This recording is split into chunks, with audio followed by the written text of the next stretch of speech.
vào vào lên không được mình sạch mình chặt cục ba giang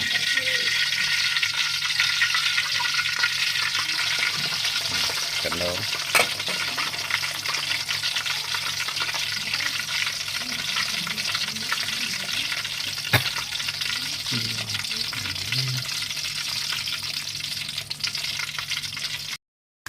ngày linh mòn môi mà nè anh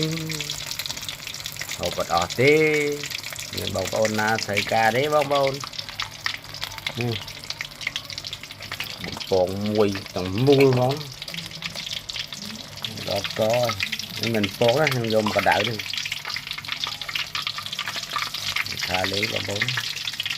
rồi mà đai rồi món cái ăn món vơ rồi mà chứ ai từ đó đó sạch cầm miên ta cầm miên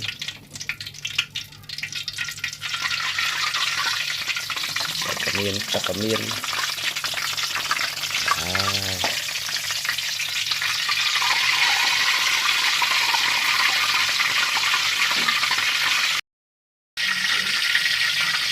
vào vào lên không được mình sạch mình chặt cục ba giang